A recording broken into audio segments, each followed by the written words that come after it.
Hi అండి, welcome to Mrs వంటిల్లు. ఈరోజు పైనాపిల్తో ఒక మంచి రెసిపీ మీకు షేర్ చేస్తాను. ఈ వీడియో అయితే ఎండ్ వరకు చూసేయండి. ఫస్ట్ అయితే ఒక కప్పు సగ్గుబియ్యం తీసుకొని ఒక కప్పు వాటర్లో బాగా ఉడికించుకొని పక్కన పెట్టుకోవాలి. తర్వాత స్టవ్ మీద పాన్ పెట్టుకొని ఒక 3 స్పూన్స్ వరకు నెయ్యి వేసుకోవాలి.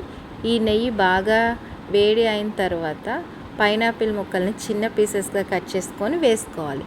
పైనాపిల్ ముక్కల్ని బాగా ఫ్రై చేసుకోవాలి.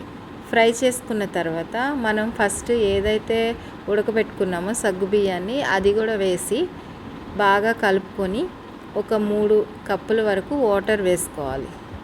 ఇలా బాగా వాటర్ వేసుకొని కలుపుకొని మూత పెట్టి ఒక 10 మినిట్స్ వరకు బాగా ఉడికించుకోవాలి. ఇలా బాగా ఉడికిన తర్వాత ఒక 1/2 కప్పు షుగర్ కానీ లేదంటే ఒక 1/2 కప్పు బెల్లం కానీ వేసుకొని బాగా కలుపుకోవాలి. ఇక్కడ నేను తీసుకునేది ఆర్గానిక్ షుగర్ అండి, అందుకే ఆ కలర్లో ఉంది.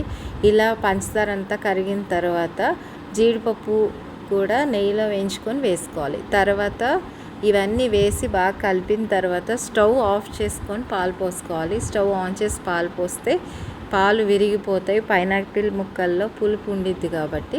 సో స్టవ్ ఆఫ్ చేసుకొని పాలు పోసుకోవాలి. ఈ రెసిపీ ఎలా ఉందో కమెంట్లో చెప్పండి ప్లీజ్.